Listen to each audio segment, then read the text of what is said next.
millones de dólares. En la siguiente lámina está ese dato. Entonces, si nosotros oímos decir que la carga tributaria de El Salvador es un 17%, al considerar ese dato que está falseando en los ingresos totales, en el Producto Interno Bruto, entonces si nosotros quitamos a los 25 mil millones, los 3.917 millones, a los 25 millones, la estimación de sobrevaloración, entonces un Producto Interno Bruto de 22 mil millones aproximadamente. Entonces hay una diferencia de 3.722 mil millones. Entonces, si agarramos este dato y los ingresos, el ingreso tributario, que en el año 2015 sumaron 3.917 millones, entonces al compararlo nos resulta que la carga tributaria de El Salvador anda más del 20% y no es 17.7% como lo estima el Estado. Entonces, ese es el primer dato de actualidad tributaria que tenemos. La carga tributaria de El Salvador es una carga que está dentro del promedio de América Latina y no como se había especulado que era una de las cargas tributarias más bajas. Entonces, hace pocos meses estos datos. Entonces, tenemos que, con el ajuste de los datos, nosotros podemos tener certeza que la carga tributaria de El Salvador sí anda alrededor del 20%. Bueno, ese es el primer dato que debemos de considerar. Entonces, que el siguiente dato relacionado con esto es la participación de los sectores. La economía de El Salvador está formada por un 70% de sector informal y un 30% de sector formal. Entonces la pregunta es, ¿dónde en realidad podemos encontrar mayor evasión? Si en el sector formal que cotiza a AFP, cotiza al Seguro Social, o en el sector informal que no tiene ningún control y que representa el 70% de la economía nacional. Lo que queremos decir en este sentido es que tenemos que dirigir las políticas tributarias también a controlar ese sector informal para aumentar la carga tributaria, para que no solamente unos paguen, o sea, son los mismos de siempre. Aquí las políticas de fiscalización han estado dirigidas a controlar a las empresas y contribuyentes como personas naturales que tienen aire acondicionado y no a los que están en el sector informal. Entonces nosotros miramos ahí un montón de personas con un nivel de vida muy alto y que no son contribuyentes. Bueno, ahora vamos a continuar con otro dato de la actualidad, que es acerca de las reformas fiscales recientes. Bueno, recientes eh, o las últimas, no son tan recientes.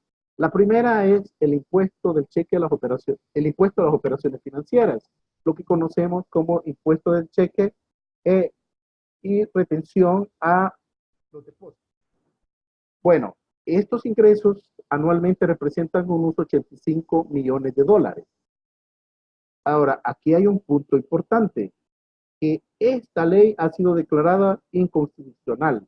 Por lo tanto, el Estado va a recibir estos 85 millones hasta el 31 de diciembre del 2018, porque a partir de enero esta ley es expulsada del ordenamiento legal. La siguiente ley aprobada en octubre de 2015 es la Ley de Contribución Especial para la Seguridad Ciudadana, que esto es lo que nosotros conocemos como la ley a los consumidores de telefonía. Esto nosotros conocemos que en realidad no es una contribución especial, porque no reúne los requisitos que sea para un fin específico, sino que es un impuesto. Pero independientemente que sea un impuesto o sea una contribución, sabemos es que reporta ingresos al Estado por 110 millones de dólares al año. Esta ley no ha sido declarada inconstitucional, pero sí tiene una demanda de este tipo. Bueno, entonces, esta ley es de naturaleza, es un impuesto, en realidad contiene un impuesto indirecto, porque quien lo paga es el consumidor final, el que compra un teléfono o el que paga la llamada telefónica. La siguiente ley que se aprobó en noviembre del 2015 es la de contribución especial a los grandes contribuyentes para el Plan de Seguridad Ciudadana. De nuevo venimos y vemos que la definición de contribución especial no se cumple en esta ley. Por lo tanto, si comparamos lo que la ley es, que no es para un fin, una obra específica, hay algunos requisitos que cumple como contribución, sino más bien es otro impuesto que se impone a las utilidades que generan los grandes contribuyentes. Y en especial en esta ley hay que comentar que la definición de gran contribuyente no se encuentra en la ley, ni tampoco establece en la ley que es facultad de la Dirección de Impuestos calificar o conceptualizar lo que es gran contribuyente. Entonces aquí ustedes leen un manual que hay o circular de aplicación, ahí conceptualiza que el gran contribuyente es el que normalmente hemos entendido que tiene más de, por ejemplo, 10 millones de ventas, a 10 millones de dólares de ventas al año. Pero la ley no dice. Entonces se entendería que gran contribuyente es el que obtiene más de 500 mil dólares al año de utilidad. Pero por esa siempre tenemos esa discrecionalidad que se atribuye o autoatribuye la Dirección de Impuestos, ellos dicen que gran contribuyente es el que ellos han calificado cuando la ley no les autoriza. Pero lo importante de aquí es que obtenemos unos ingresos de 60 millones de dólares. En este aspecto, lo que ha sido cuestionado es la manera de conceptualizar lo que es contribución especial. Y lo que ha sido cuestionado es la manera como se promueve la ley. Entonces, no en sí, no se trata entonces de inconformidades de fondo, sino de forma. Bueno, a continuación tenemos otra lámina que nos está hablando acerca de la ley de operaciones financieras.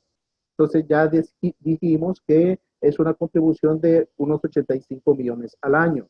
Y entonces esta ley, lo importante, ayuda a lo que se le llama bancarización. O sea, obligar a las personas que usen el banco, porque a través del sistema financiero es más fácil el control.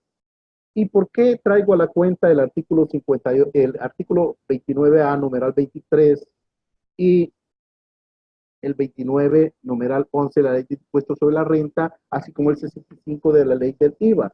Porque resulta que esos artículos establecen una condición para que los pagos sean deducibles. El artículo 65 establece que debe de hacerse con, con los valores mayores a 58 salarios mínimos, deben de hacerse por medio del banco, por medio de una tarjeta de crédito o por medio de una transferencia electrónica. De otra manera, ese gasto no va a ser deducible ni tampoco el crédito fiscal.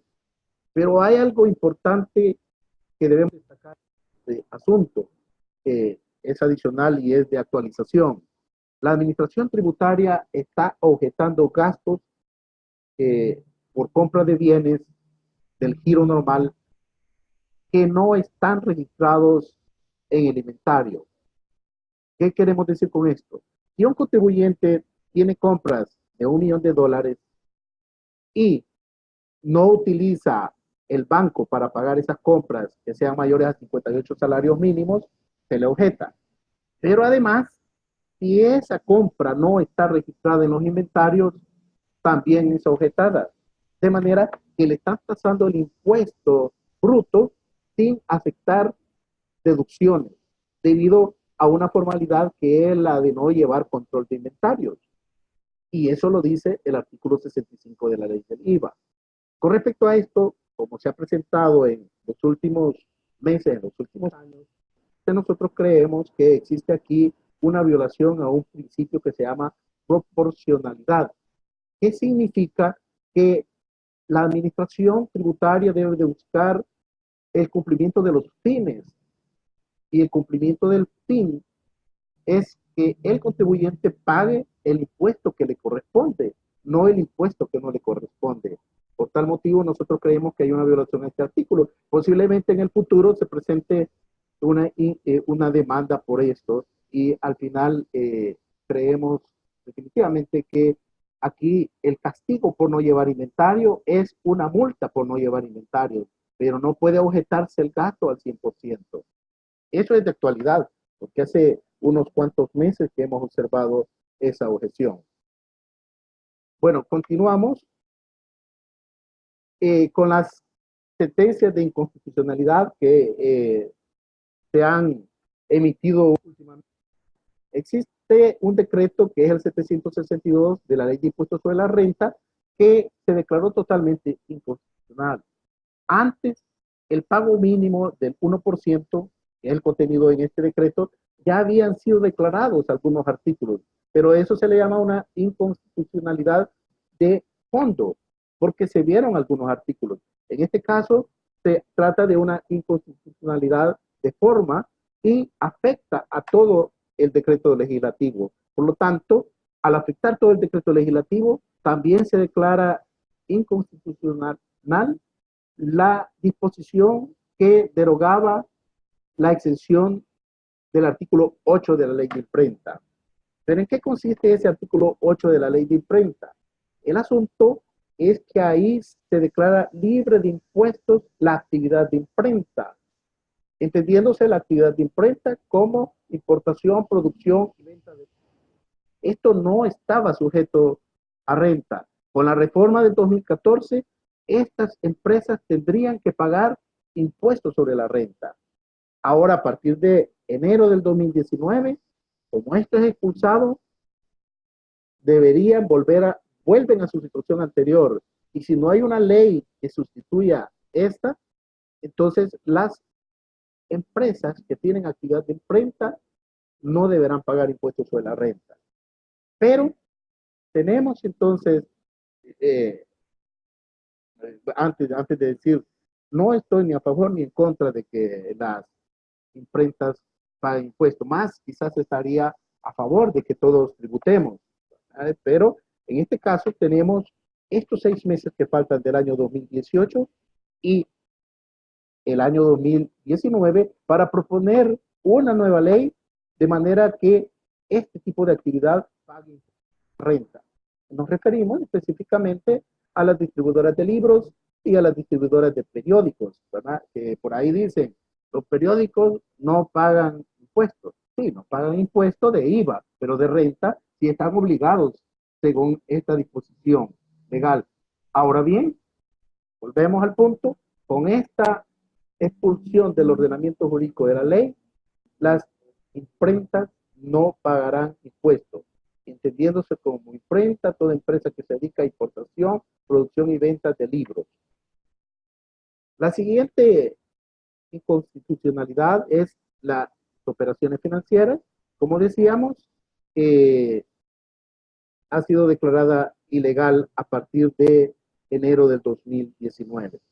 Seguimos otra lámina.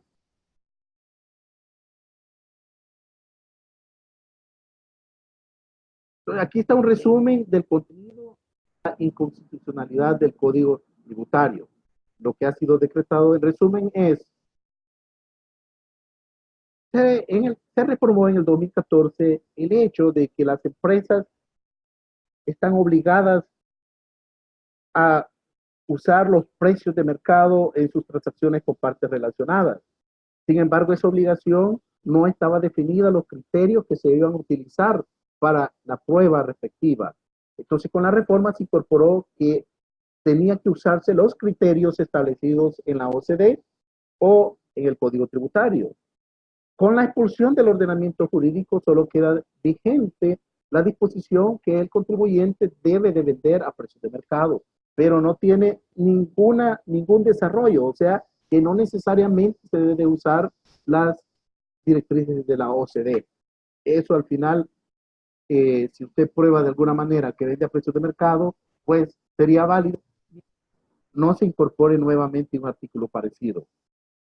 Y ese es el punto más importante. El otro punto que considero importante es el que aparece en la parte final, la publicación de resoluciones y sentencias que no están en firme. Nosotros oímos en el periódico eh, leemos y oímos, ¿verdad? Porque oímos tanto comentario y, y lo leemos también. eh, Hay una lista de deudores al Estado, se llamó originalmente. Pero cuando vemos esa lista de deudores al Estado, en realidad no son deudores, sino que son personas que están en proceso. O sea, son actuaciones que no están sentenciadas. Entonces, por lo tanto, nosotros consideramos que los que tienen que ser publicados son los deudores del Estado. Con la reforma del 2014 se incorporó el artículo 277A, en donde establecía que la Dirección de Impuestos tiene facultad para publicar sentencias o extractos de resoluciones, aunque esas no estuvieran en firme, y publicando los nombres de las personas. Pero el problema se da que en un país con grandes necesidades y con limitados recursos, pues algunas veces la aplicación de la ley no es de forma correcta. Entonces, cuando hay esa mala aplicación de la ley, se nos da los beneficios que esta misma ley otorga, que es seguir un procedimiento para que un juez determine si la aplicación es correcta o no. Pero cuando nos sacan en el periódico y todavía no hemos sido condenados, entonces es como una invasión a nuestra intimidad, porque nos están condenando, ustedes son culpables, deben al Estado, y en realidad posiblemente sea ilegal la tasación. Así que nosotros consideramos en este caso que al eliminar este artículo, lo que deben y tienen que ser publicados son los deudores y no los casos que están en proceso. En la siguiente lámina presentamos lo de las imprentas, lo que decíamos que el artículo 8 habla de la actividad de imprenta y que eso ya no va a ser sujeto a impuestos de la renta a partir del ejercicio 2009. Pero esto se puede corregir. ¿Cómo se corrige? Con una nueva ley que cumpla todos los requisitos que esta ley no cumplió. ¿Y cuáles son los que no cumplió? Los requisitos de forma. No se discutió adecuadamente. Entonces la discusión de cualquier ley es indispensable para el cumplimiento de forma. Pues de eso trataba la exposición. Hemos tratado de narrar lo que está sucediendo actualmente. Hay unas reformas además propuestas, pero que no no se les ha dado el visto bueno debido a que contienen un doble proceso eh, para el contribuyente, un proceso administrativo y un proceso penal. Entonces algunos consideran que eso es un juzgamiento doble. Pero bueno, a ver si pasan en los siguientes meses o no, todo parece indicar que nos vamos a esperar más de un año para nuevas reformas.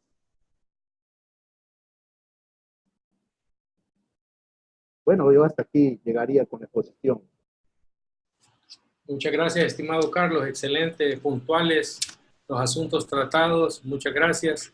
Pero queremos ver si tenemos algunas preguntas de parte del auditorio para aprovechar el tema. Yo creo que en las preguntas es donde está la riqueza muchas veces adicional, porque ya son cosas concretas que necesitamos saber. Así que los invitamos a todos a que participen vía chat, escribiendo su pregunta, y pues ahí la va a estar viendo el colega y irá contestando en la medida que surjan.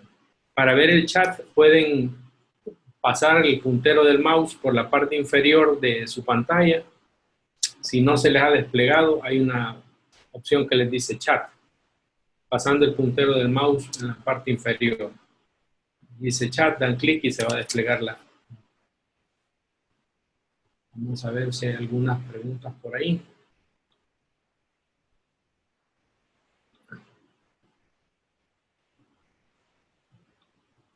Por favor, mientras tanto, se animan a ir preguntando y escribiendo su pregunta. Le voy trasladando algunas inquietudes a nuestro invitado. Si quiere, si nos pudiera platicar acerca de la firma electrónica y del proyecto de factura electrónica. Bueno, la firma electrónica ya no es proyecto, es una ley, pero el de factura electrónica sí, que nos ahondara un poco en ese tema para que las empresas pues lo tomen en consideración y puedan ir preparándose para este cambio que va a haber muy pronto. Mientras surgen las otras preguntas, si le parece, colega, y quiere abordar este tema. Bueno, sí. La ley de la firma electrónica se aprobó hace unos 2 años. Ya está vigente. Entonces, en ella se establecen unos lineamientos generales acerca de la aplicación. Los lineamientos generales son: hay un organismo acreditador, que en este caso sería el Ministerio de Economía de El Salvador, y hay organismos certificadores. En este caso van a ser unas empresas que van a garantizar que la empresa que usa la firma electrónica esté certificada o acreditada en ese organismo. Entonces, el primer paso es que se formen estas empresas, lo cual yo digo que ese es el proceso que está actualmente. ¿En qué en sí consiste la firma electrónica? Es un archivito el que se anexa a cada correo que nosotros enviamos o a información que nosotros enviamos. Entonces, cuando nosotros le agregamos ese archivito electrónico, tiene validez igual que un documento certificado. Por lo tanto, ya no necesitaríamos un abogado para que nos certifique, un notario para que certifique esos documentos. Se van a quedar en ese trabajo, ¿verdad? De estar certificando documentos, porque al ponerle nosotros ese archivito que se llama, eso, le llaman los programadores, le llaman archivos encriptados, le llaman ellos, ¿verdad? Entonces, es muy difícil que lo puedan descifrar y falsificar, digamos. Entonces, por eso es que existen las empresas certificadoras. Una vez ese paso esté dado, pues nosotros podríamos enviar facturas vía correo electrónico que tengan la misma validez que una factura física, porque nosotros estamos certificando por medio de ese archivo que es un documento auténtico. Entonces el Ministerio de Hacienda lo que está proponiendo es, y como ya está la ley de la firma electrónica vigente, pues ellos van a desarrollar sistemas para que cuando nosotros enviamos una factura a nuestros clientes, ellos puedan recibir esa información también. Por lo tanto, la emisión de la factura sería en línea, toda vez que nosotros le agreguemos ese archivo de firma electrónica. Muchas gracias. Si pudieras platicarnos algo de lo que sabes del proyecto de factura electrónica. Bueno, lo único que han dicho la gente del Ministerio de Hacienda es que están trabajando en él. Entonces, que están trabajando en los sistemas para poder hacer la captura de datos de las empresas que usen esta metodología. En realidad, podemos ser muchas empresas. Entonces, no han dado mayores detalles sobre eso, solo que están trabajando en los sistemas. Pero de que tienen la facultad, sí la tienen, y ya está la herramienta que es la ley autorizada. Sí, muchas gracias. Bueno, esto, aunque es un proyecto, en lo personal creo que va a entrar porque es una cultura que ya se implantó en varios países, México, Perú, por ejemplo, ya tienen esta cultura de la factura electrónica bastante avanzada. Y, por ejemplo, en el caso de esos países, si hay algún peruano, nos amplía, por favor, se puede facturar ya sea por medio de unas empresas que son designadas para ello, se puede designar también a empresas grandes para que hagan su factura electrónica directamente, y también a los pequeños le autorizan facturar por medio de los servidores directamente del Ministerio de Hacienda. No sé cómo va a ser el caso salvadoreño, pero supongo que va a ser algo de esas tres o una variante de ella. Por los recursos que tenemos, pues como país pequeño, pues quizás lo mejor para los empresarios pequeños sea utilizar los servidores del Ministerio de Hacienda. Pero bueno, eso está por verse, todavía son especulaciones, estoy solo diciendo lo que ha pasado en otros países. Hay otras preguntas, Carlos. Dice M. Lemus, buenas tardes. ¿Qué sucederá con las retenciones que ya se efectuaron sobre las operaciones financieras? Bueno, eso es un derecho que ya el contribuyente posee, ¿verdad? Entonces la ley establece un plazo para reclamar esas retenciones y poderlas cruzar con otros impuestos. Por lo tanto, eso no se perdería. Lo único que se haría es eh, ya no aplicarse a partir de enero 2019. Pero lo que hemos hecho y todos los saldos a nuestro favor continúan vigentes para poder aplicarlos contra otros impuestos. Bien, muchas gracias. Hay otra pregunta, no sé si la alcanza a leer, de Milagro Rujano, de Venezuela. Dice, hola, soy Lira desde Venezuela. Quisiera saber en qué consideran ustedes que está muy avanzado el sistema tributario de El Salvador y qué considera que debe mejorar. Bueno, yo considero que el sistema tributario de El Salvador no está avanzado en realidad. Eh, en cuanto a determinar quiénes están evadiendo y quiénes no, o sea, en cuanto a fiscalización. ¿Por qué razón? Porque decía, el 70% de la economía de El Salvador es informal. Entonces, informal es que no tributa. Entonces, pero no tenemos ninguna política de Estado dirigida a controlar el sector que no tributa, sino que nos dedicamos a controlar el sector que sí tributa, que es el 30% del sector que, que paga IVA, que paga a cuenta, que cotiza AFP, cotiza IS.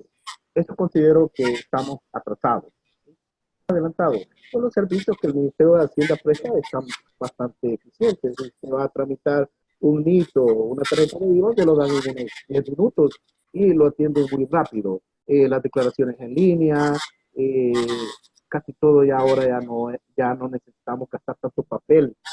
Entonces los mandamientos de pago ya lo podemos hacer electrónico o lo podemos imprimir e ir a pagar al banco. Entonces la situación de declaraciones está bastante bien actualizada, pero la situación de control de evasores y de los sectores que tienen mayor problema, no hay política pública dirigida a establecer un control adecuado. Gracias, colega. Hay otra pregunta ahí del licenciado Luis Gutiérrez. ¿Cuáles son las consecuencias para el contribuyente cuando se deduce el impuesto al control de la liquidez y el banco por alguna circunstancia no entera los valores retenidos?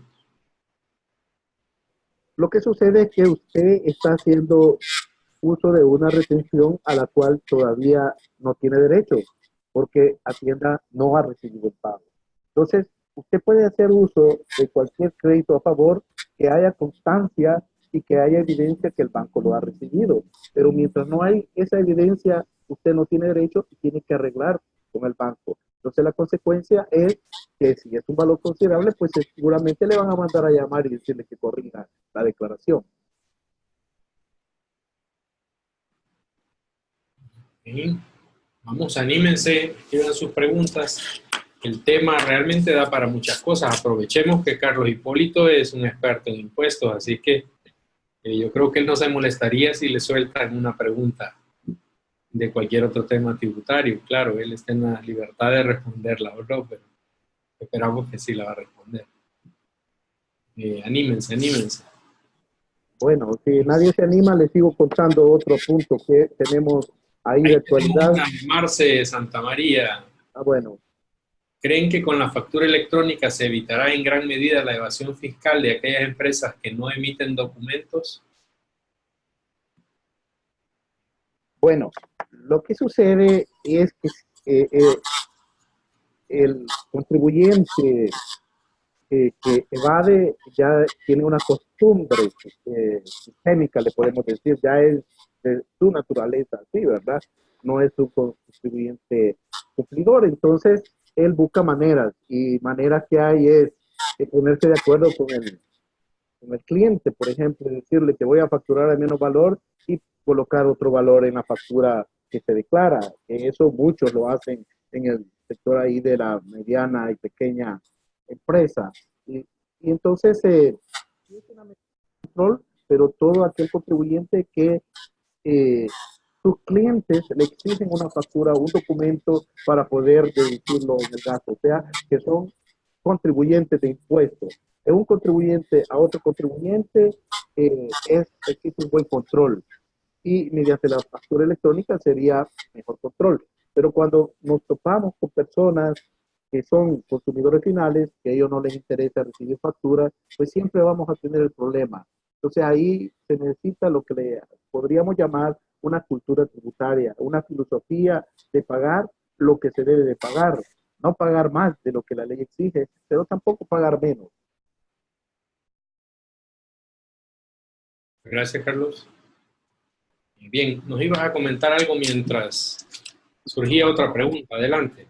Bueno, en el caso, quiero contarles algunas objeciones que se están dando en el, en el medio. Eh, Hay una disposición que habla de que los gastos son deducibles y están relacionados con el ingreso grabado o son necesarios por la fuente generadora de renta.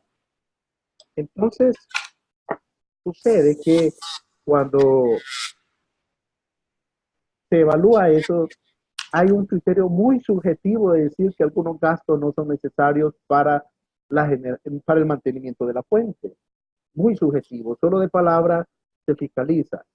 Hemos tenido algunas cosas como las fiestas navideñas que celebran algunas empresas que han sido objetadas, aduciendo que las empresas no se dedican a la celebración de fiestas navideñas y que no es un gasto necesario para la conservación de la fuente.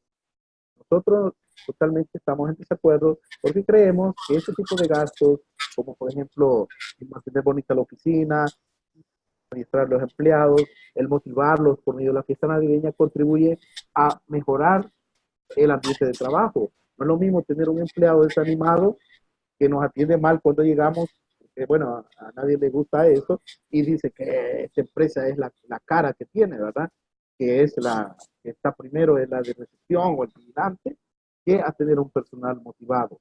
Les cuento esto porque sí ha habido objeción de estos temas, como las fiestas navideñas. Consideramos que es un extremo que se está haciendo. Bueno, aquí hacen la pregunta sobre los precios de transferencia, ya no sería exigible. Les cuento una cosa importante. El artículo que establece la obligación sobre los precios de transferencia, lo que en sí se establece es que la empresa debe de vender al mismo valor que lo hace a otras empresas que están relacionadas. Ahí no se habla de un estudio de precios de transferencia, sino de la obligación de probar que se vende a precios de mercado. Por lo tanto, no es que la ley contenga una disposición textual que sea necesario un estudio de precios de transferencia. Lo que la ley contenía es una disposición textual de que es necesario probar que se vende a precios de mercado. Pero la prueba de que se vende a precios de mercado se puede hacer de diferentes modos. Y cuando se complica es que se utiliza el estudio de precios de transferencia. Por lo tanto, si no se te escuchó esa última parte, si pudieras repetir, hubo una interferencia ahí, por favor.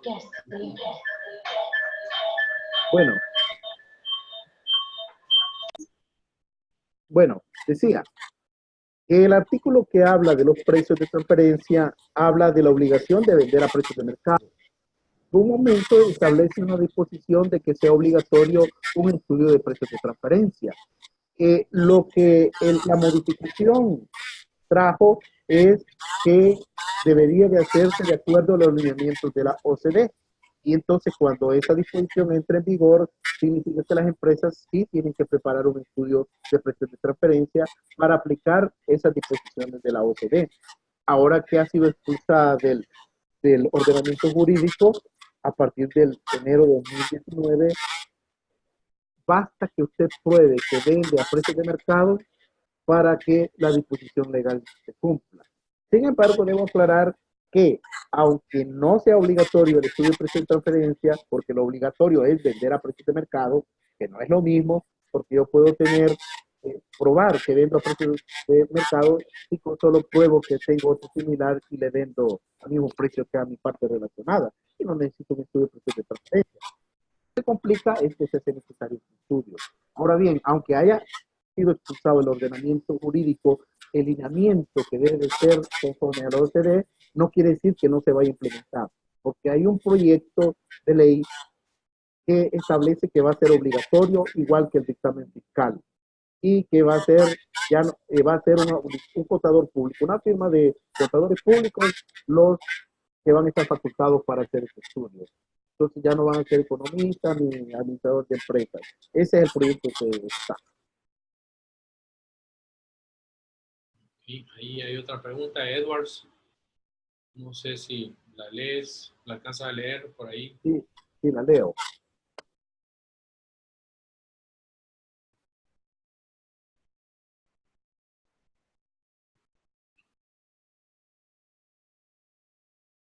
Sí.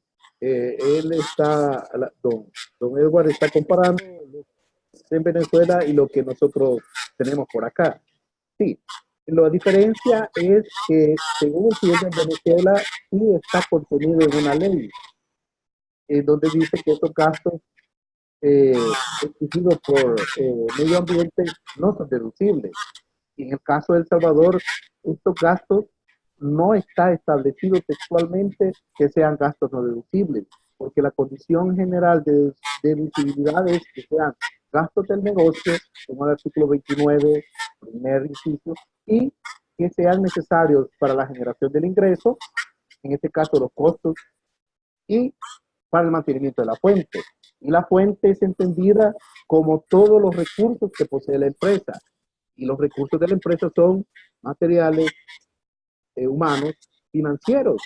Y entonces dentro del humano, siendo un recurso de la empresa, siendo parte de la empresa, el mantener personal con buen estado de ánimo es parte de la fuente generadora, que en sí no es la actividad, sino que es la empresa. Por eso nosotros consideramos que cuando no se encuentra textualmente un gasto que no es deducible, no es la administración tributaria la encargada de decir este gasto es no deducible o no, sino que es la persona que no aplica. Porque yo puedo pensar que el aire acondicionado que está aquí no es necesario porque yo puedo hacer mi trabajo sin aire acondicionado. Ahora bien, ¿contribuye el aire acondicionado para la efectividad? Pues ahorita, para deducirlo, tendríamos que hacer un estudio. No lo puedo decir solo porque a mí me parece que no es necesario para la fuente generadora o la producción de la renta. Entonces, a esos criterios subjetivos es que nos oponemos como empresas, como contribuyentes, no porque no estemos de acuerdo, sino que porque no están normados adecuadamente. Entonces, no se trata aquí de contra de la tributación, sino que esté adecuadamente definida. Gracias. Ahí tenemos otra pregunta del licenciado Luis Gutiérrez. Y Emilia Urias ahí en pantalla.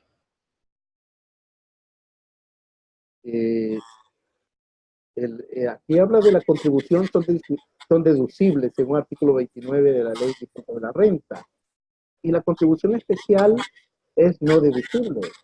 Esta disposición contradice el artículo 29 y debería ser deducible en lo que resta del 2018. Bueno, eso es correcto. La ley de impuestos de la renta establece que las contribuciones son deducibles. Las contribuciones que son una manera de tributar. Así lo establece de manera general. De las dos reformas que se hicieron, una de la contribución a la seguridad ciudadana, de que llamamos telefonía, eh, es especial y establece que es no deducible ese gasto. Al menos se establece ahí textualmente. Y solamente mediante que se declara inconstitucional no lo deberíamos de seguir, pero mientras esté dentro del ordenamiento lo debemos de aplicar. Ahora, con respecto a la ley de las grandes contribuyentes que se le aplica el 5% a a la utilidad, ahí no establece que no sea deducible. Por lo tanto, debería ser deducible de impuestos sobre la renta. Entonces, ¿por qué el impuesto sobre la renta, la ley de impuestos sobre la renta establece las deducciones de las contribuciones? Entonces, según mi criterio, la primera ley, al establecer que no es deducible, va, sí la contradice, pero los métodos de interpretación de ley nos permiten utilizar lo que le llamamos el análisis sistémico y el histórico. Se nos dice que cuando una ley es posterior, entonces aplicamos lo de la ley posterior, porque hay una derogatoria tácita de la ley. En este caso, si la ley de la contribución especial contiene textualmente que es no deducible, entonces habría una deducción tácita de la disposición específica del artículo que habla de la deducción en el impuesto sobre la renta.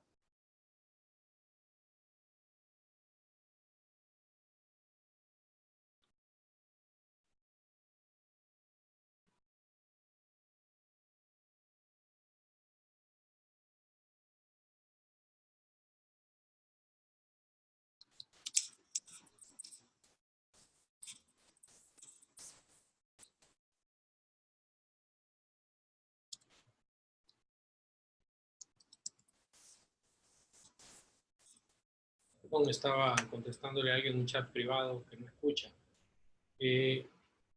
Sí, para aquellos que están conectados por el móvil, hay una función cuando entran a la sala. Entonces, para activar su audio, asegúrense de que tiene volumen el teléfono, que a veces no tiene volumen, eso es todo. De lo contrario, no sé qué más podría estar pasando porque todos están escuchando y viendo sin ningún problema desde hace algún tiempo. Bueno, no veo más preguntas. Hola, buenas tardes, me escucho. Celular, Wi-Fi. Por favor, me confirman, ¿cierto? Todos escuchan. ¿No? ¿Alguien tiene problemas de video o audio o ha experimentado? Ha habido unas pequeñas fallas, pero han sido circunstanciales. ¿De acuerdo? Bueno. ¿Alguien más con una pregunta? Nicolás Mieres dice, sí, bien. Gracias, Nicolás. Vamos, anímense. Aprovechemos para... Sí, escucho en México. Voy a seguir hablando de precios de transferencia. Entonces. Sí, muy bien, es un buen tema. Bueno, sucede que las reformas propuestas a la ley pretenden que el contador público sea el que haga los estudios de precios de transferencia y que se coloca como fecha límite para eso, el sugerido, es 30 de abril de cada ejercicio. Pero tenemos entendido que al 30 de abril se están todavía cerrando las bases que se usan para comparación de las empresas. Y como se están cerrando las bases, no es posible efectuar todas las comparaciones necesarias que corresponden al ejercicio cerrado en los meses anteriores, a diciembre del año anterior, porque acaban de ser cerrados. Entonces significaría que los que tratan ese tipo de servicios van a salir corriendo a entregar informes de precios de transferencia que no están basados en las últimas bases de datos, las últimas actualizaciones, sino que posiblemente de un año anterior. Nosotros hemos sugerido, digo nosotros porque hay entre todos los colegas y todos los que andamos de vez en cuando participando en hacer sugerencias, es que para efectuar el estudio de precios de transferencia, quien debería proveer la base de datos y comprarla, debería ser o la administración tributaria que permitiera las consultas, o tal vez podría implementarse por medio de las gremiales de la contaduría pública, porque resulta que cada consulta a base de datos nos resulta muy cara a los auditores independientes, a los pequeños, y entonces al implementar un estudio de precios de transferencia, prácticamente se están beneficiando unas pocas firmas de auditoría. Este no es como se pretende plantear que es un negocio para los contadores públicos. Es un negocio para unas pocas firmas de contaduría. Por lo tanto, el planteamiento es que esas bases de datos sean compradas por algún organismo local y como sabemos que son poco caras, pues que aquí nosotros cuando consultemos, pues le paguemos un, un honorario por ese servicio, pero que ya no sea tan caro como puede resultar estar solicitando una consulta al exterior. Entonces, ese es el asunto de los precios de transferencia que tenemos a la vista. El otro punto que no estamos de acuerdo en la aplicación de los precios de transferencia por parte de la administración tributaria legal aplica la mediana a los precios. Y por algún motivo ellos consideran que un estudio no está bien hecho, vienen y aplican la mediana. Hemos tenido casos de que hay varias empresas en los comparativos y desechan dos o tres. Cuando desechan dos o tres y solo dejan dos, significa que el promedio, el rango de los precios es menor. O sea que la empresa seguramente se va a encontrar fuera de rango. Y entonces eso es para justificar el uso de la mediana.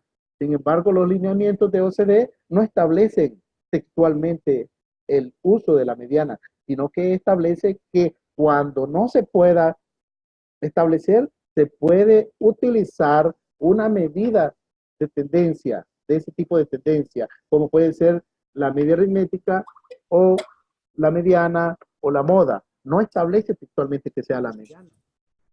Ahí en un instructivo que se ha girado sobre precios de transferencia dice que la mediana, eso no lo establece ni la ley, ni tampoco las directrices de OCDE. Entonces, cuando nosotros decimos no estamos de acuerdo con algo, no es porque nos queramos oponer, sino que porque queremos que las cosas se estén realizando adecuadamente y que estén fundamentadas en derecho.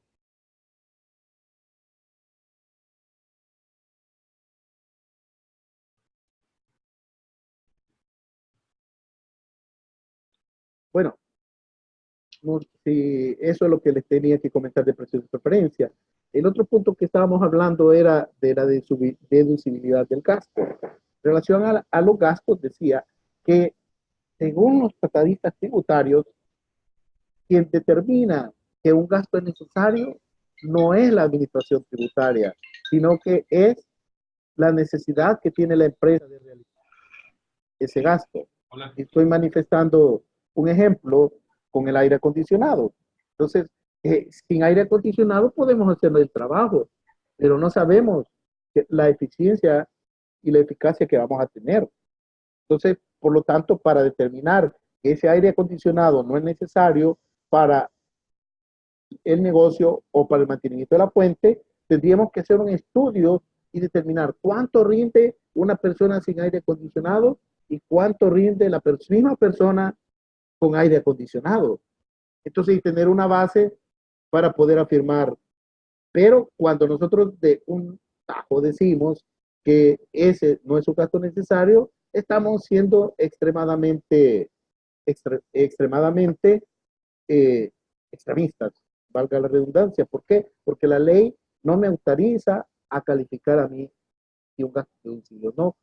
Entonces, y para determinar si es deducible, lo que debo de hacer es ver si reúne los requisitos. Entonces, si reúne los requisitos, la ley me lo califica. O sea, la ley me dice, el, el gasto deducible es aquel que se realiza para mantener la fuente, no para que adquiera mayor valor, sino para mantenerla en condiciones normales. Entonces, si acaso el aguantar calor y tener estar sudando en una condición normal, pues habría que ver para quién es normal. Entonces, por eso creemos que compartimos el criterio de que quien determina no es la administración tributaria la necesidad del gasto, sino que es la necesidad que tiene la empresa y los elementos de ese gasto. Por supuesto que hay gastos que no son necesarios, pero podrían caer dentro de algunos criterios. Y hago un punto específico es sobre los vehículos. Es objetado el uso de vehículos de lujo, le llaman aquí. Eh, eh, pero la ley me dice que la condición para ser objetado es que no sea necesario para el mantenimiento de la fuente. Ahora la pregunta es, si un vehículo de lujo es necesario para el mantenimiento de la fuente o es necesario para la actividad del negocio. Entonces, lo que debemos de evitar es eso subjetivo y que aparezca más puntual en la ley, de manera que no haya espacio para la discrecionalidad, porque a ese uso de discrecionalidad por parte del contribuyente se le llama elusión y por parte de la administración tributaria también es elusión. Por lo tanto, la elusión no va únicamente por parte del contribuyente, sino por parte de la administración tributaria. Y me refiero en general, no es que tenemos actualmente, sino en general en todos los hechos, cuando alguien no cumple la ley, ha eludido la ley. Entonces, cuando no me aplican bien la ley en las tasaciones, pues han eludido la ley. Cuando no pago bien los impuestos y uso una disposición que es sujeta a discrecionalidad, pues también es elusión. Y esto va, por ejemplo, con el uso de esos vehículos.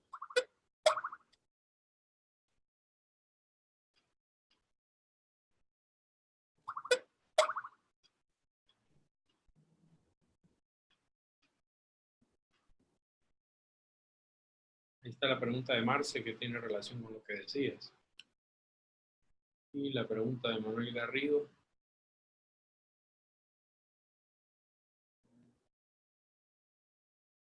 Bueno, en el caso de Marce Tamería, es correcto. Vehículos blindados. Entonces la pregunta ¿es necesario ese gasto para mantener la fuente?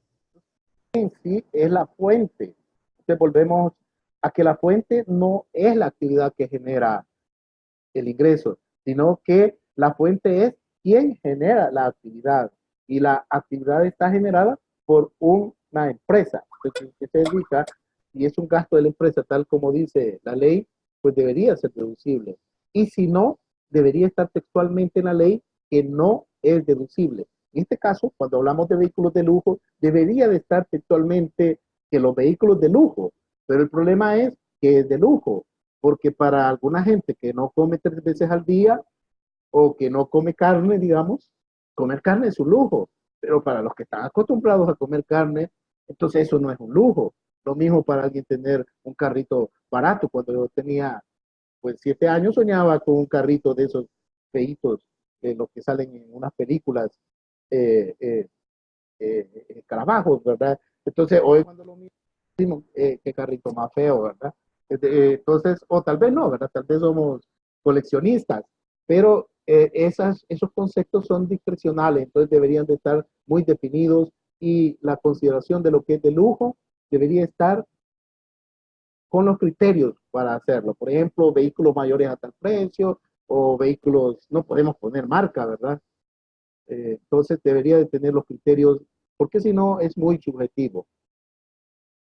Y definitivamente sí, nosotros esperamos que la factura electrónica funcione. Y precisamente la ley de la firma electrónica tiene el requisito de que quien lo recibe debe aceptarlo, porque hay un chequecito por ahí abajo que se le da clic para confirmar que uno ha aceptado el correo que contiene la información que se está certificando. Si uno no le da clic, es porque no la desea recibir. Entonces es parte de la ley y eso sí es en la ley de la factura, de la firma electrónica.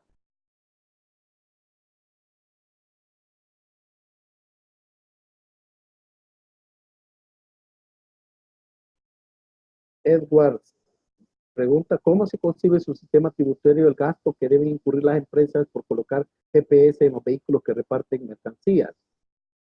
Bueno, el requisito para deducir un gasto es que sea previo a la generación del ingreso.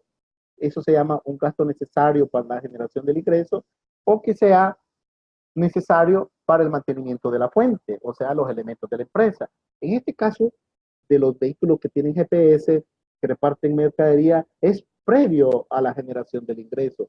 Por lo tanto, en nuestra legislación sí cumple el requisito de que sea previo a la generación del ingreso y por lo tanto, ya sea lo contabilice como costo, como gasto, sería deducible.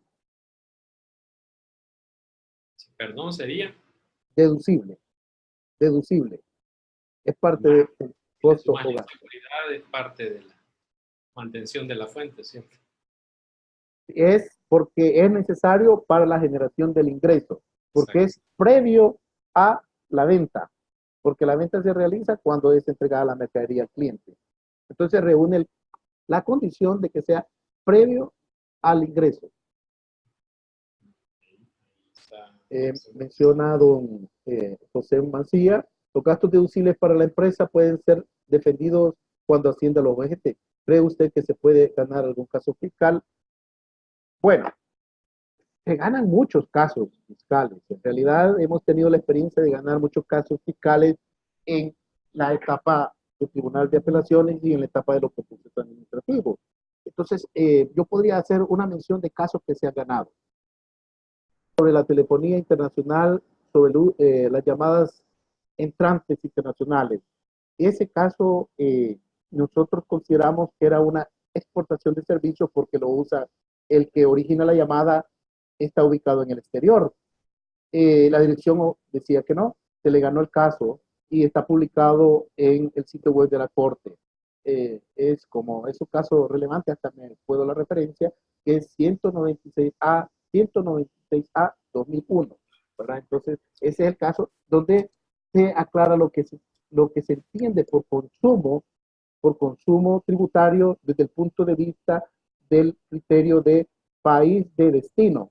El IVA se basa en el criterio de país de destino. Los bienes se consumen donde está ubicado el que hace el último eslabón en la escala del consumo, no en donde están los bienes intermedios, sino a donde se destina. Y entonces tenemos casos como el uso de los indicios en las fiscalizaciones. No siempre es procedente usar indicios, determinar que en base a compulsas, que en base a promedios. Tiene que haber una condición esencial que es el que la base cierta sea desechada. Hemos ganado también acerca de devoluciones de retenciones y percepciones de IVA, las cuales dice la Dirección de Impuestos que no está normado su devolución, pero no porque no esté normado en una ley significa que no podemos usar el derecho y que por eso no se van a quedar con nuestro dinero. Entonces hay muchos ejemplos de casos que sí se ganan.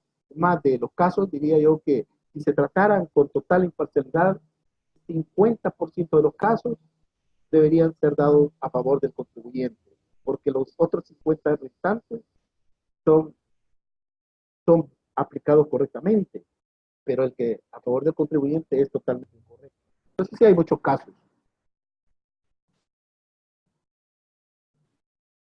En materia de precio de transferencia, la ley hace referencia a que el dictaminador fiscal dé una opinión acerca de si las transacciones están a precios de mercado, pero hoy por hoy se prefiere pedir el estudio de precios para no asumir esa responsabilidad de ser un tema especializado. ¿Cómo el dictaminador puede afrontar ese reto? Bueno, decíamos, la disposición de que se debe de agregar una opinión sobre si están a precios de mercado es una disposición que se agregó no hace mucho tiempo, ¿verdad? Ahora, lo que la ley dice es que a precios de mercado. ¿Cómo puede un auditor cumplir esa disposición? Bueno, hay varias herramientas. Ahí en la base de indicial aparece lo que se considera, por ejemplo, y una metodología o procedimiento. En el caso de las importaciones, dice ahí, por el artículo 199, basta con 3 cotizaciones a los proveedores del exterior. Y si esas 3 cotizaciones están dentro de lo que su proveedor le da como precio, pues eso es lo que dice que basta. No necesita estudio de precio de transferencia. Claro, el que le vende el estudio de precio de transferencia le va a decir, utilizamos esta metodología ya, que le decimos sí. Pero si usted lee la mitad del estudio de precio de transferencia, se pone a hablar de muchas de las cosas que usted ya sabe, de dónde está ubicada usted, de quiénes son sus partes relacionadas, de aquí, que allá. O sea, esta información que también Hacienda ya sabe. Entonces, eso no es información para usted, es información para Hacienda. Pero lo que la ley le requiere es que usted pruebe. Entonces, una de las herramientas son las que contiene la base inicial. Ahora, en cuanto al estudio de precios de transferencia, es otra herramienta. Cuando usted no se quiere complicar mucho, pero usted bien podría venir, si es una empresa local, entonces probarlo por medio de sacar otras facturas donde muestre que vende el precio. Lo mismo con las importaciones, dice la ley. Pida 3 cotizaciones y léalo por ahí en el artículo 199A. 199A. Se parece a esta otra referencia, es 196-A-2001. Ahí me faltó el guión. Entonces decíamos, ¿cómo puede el dictaminador fiscal afrontar esto? Pues, si usted sigue las indicaciones del artículo 199 en cómo determinar el precio, pues ahí está cumpliendo. Pero si usted viene y lo pide al dictaminador fiscal, pues viene y coloca la opinión que él insertó en el estudio de precio de transferencia. Si la empresa no hace estudio de precio de transferencia, usted no puede decir, poner el párrafo estándar, que creo que es como el tercero. Usted en un párrafo adicional puede ser de énfasis o lo que le llamamos, ahí dice por ahí las nuevas, dice otra cuestión, dice por ahí, y revelar que usted no tuvo la información suficiente para determinar si la empresa vende a precios de mercado o no. O sea, eso es lo que tiene que usted que revelar, esa es su obligación. Pero usted no lo pudo verificar. No sabemos todavía si la empresa vende o no. Alguien puede decir, bueno, pero la empresa está obligada a darle información. Sí, está obligada. Entonces usted tiene que decidir entre poner una salvedad o un párrafo de énfasis. Como sea, en las dos situaciones, la obligación suya es revelar esa situación.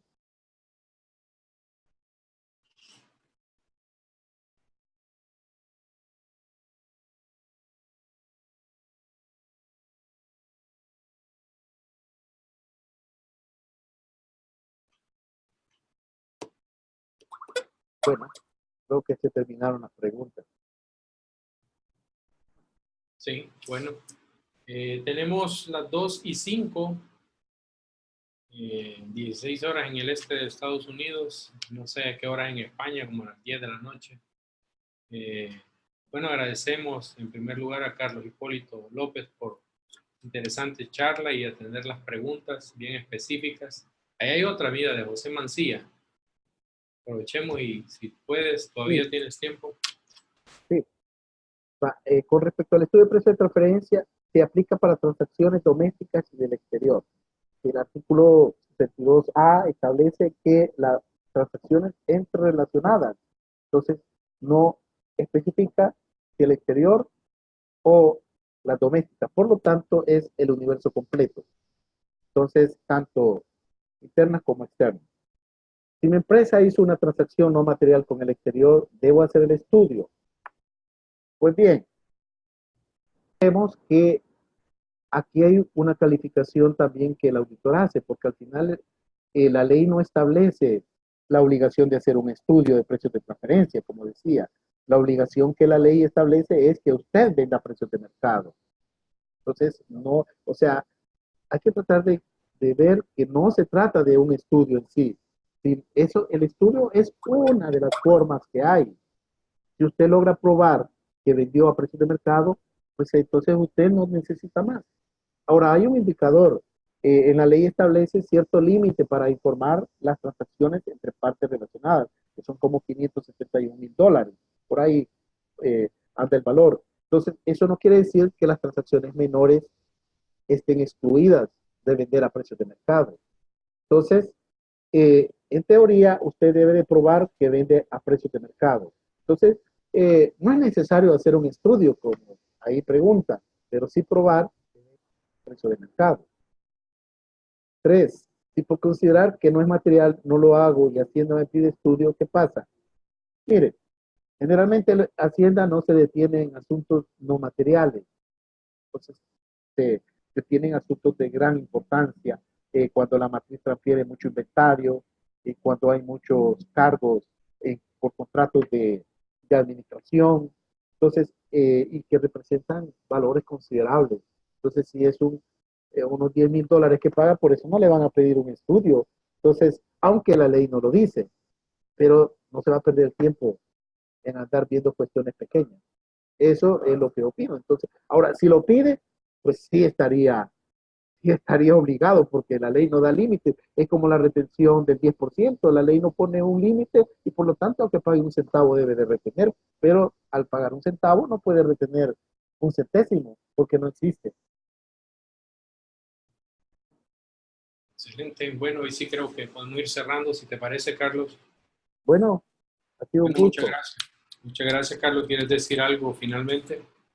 Bueno, ha sido un gusto. En realidad, yo tenía un poco de temor de siempre entrar porque resulta que muy poco estoy acostumbrado a las cosas virtuales, pero de pura casualidad comencé un curso por ahí que también nos toca estar así y qué bien que me dieron instrucción aquí, así que agradezco y ha sido un gusto poder compartir y creo que voy a estar constante visitando estos foros.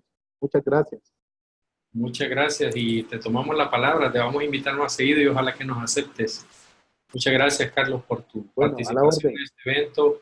Es un evento bien particular, un tema bien específico que tú dominas y te agradecemos. Igual agradecemos a toda la audiencia virtual de varios países, por lo menos tuvimos de México, de España, de Venezuela, de Argentina, de El Salvador. No sé si me queda algún país, disculpen, pero nos pueden indicar ahí por el chat. Saludos, Alicia Gutiérrez está saludando ahí, Sandra Villafañe, muchas gracias. Vilma Leima, gracias. Lorena Castro, muchas gracias. Bueno, y así. Bueno, excelente a todos. Quiero aprovechar para dar unos anuncios. El 25 de este mes vamos a tener otra charla que tiene relación con esta. Es sobre precios de transferencia. Hemos invitado al licenciado también que se llama Carlos López, pero es Carlos Saúl López Díaz Mejía, que es un experto en precios de transferencia y con gusto nos va a atender el 25 de este mes. Es miércoles, si no recuerdo mal, a la misma hora, a las 13 horas de Centroamérica. Están cordialmente invitados. En el ínterin tenemos otro par de charlas, pero no puedo dar sus nombres porque no me han confirmado. Estamos logrando conseguir a alguien que nos hable de la factura electrónica, la experiencia mexicana, y también de la contabilidad electrónica, porque será lo que sigue. Después de la factura va a venir la contabilidad electrónica.